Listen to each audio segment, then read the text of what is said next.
السلام علیکم۔ اچھا، کل ٹک ٹاک منسٹر کا آپ نے جیل کا وزٹ دیکھا ہوگا۔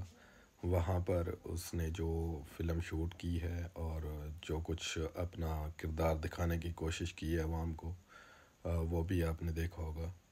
لیکن یہ ویڈیو دیکھیں، اس میں سنیں کہ وہاں پر پی ٹی آئی کی جو خواتین قید ہیں ان کے ساتھ کیا سلوک روا رکھا جا رہا ہے۔ یہ عالیہ حمزہ کی جو ہے کا بیان ہے، جیل سے ریکارڈ کیا ہوا، یہ ذرا سنیں۔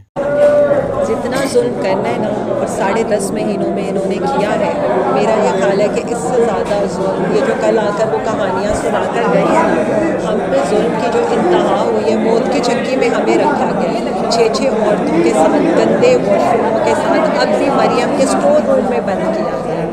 اور وہاں پر جو صورتحال تھی، آپ یہ دیکھیں کہ ایک چارپائی ہماری پوری ہے کہ چارپائی کی کتنی جگہ ہوتی ہے، اتنی ہے بس۔ اور رمضان کے اندر ایسا سلوک، مطلب میں کہتی ہوں بس کر جائے۔ اور باقی 3 ججز چینج کر دیے۔ پہلے کیس کی ہیئرنگ تھی تو 15 سے زیادہ بینچ انصاف کے لیے ہم تو کھڑے ہیں، ہم تو عوام کے لیے کھڑے ہیں۔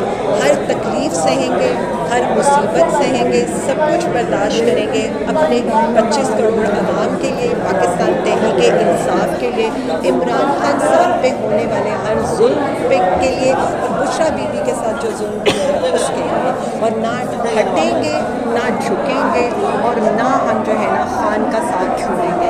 یہ میں بتا رہی ہوں کہ ہم ڈٹ کے کھڑے ہیں۔ اور باقی آپ نے جتنا ظلم کرنا ہے نا آپ کر لیں، جو کرنا ہے آپ کر لیں۔ پاکستان تحریک انصاف کی خواتین، میں، میری بہنیں، ہم سب ڈٹ کے کھڑے ہیں اور کھڑے رہیں گے، اور ہمارا مقصد یہ ہے کہ خان صاحب کو رہیں۔ ہاں، تو یہ آپ نے سنا ہوگا کہ ماہ رمضان کے اندر پی ٹی آئی کی خواتین ورکر کے ساتھ یہ سلوک روا رکھا جا رہا ہے۔ تو سوال یہ بنتا ہے کہ جو میڈم جو ہے وہ ٹک ٹاکس بنانے کے لیے اور جو چند خواتین کو ساتھ ارد گرد بٹھا کر اور یہ جو ڈرامہ کر رہی تھیں، کیا یہ ڈرامہ عوام کو نظر نہیں آ رہا؟ کیا جو خواتین جیلوں میں قید ہیں یا پی ٹی آئی کے ورکر جو جیلوں میں قید ہیں، تو ان کے خاندان سے لوگ ٹچ نہیں ہیں؟ کیا ان سے جو سلوک ہو رہا ہے وہ کسی سے ڈھکا چھپا ہے؟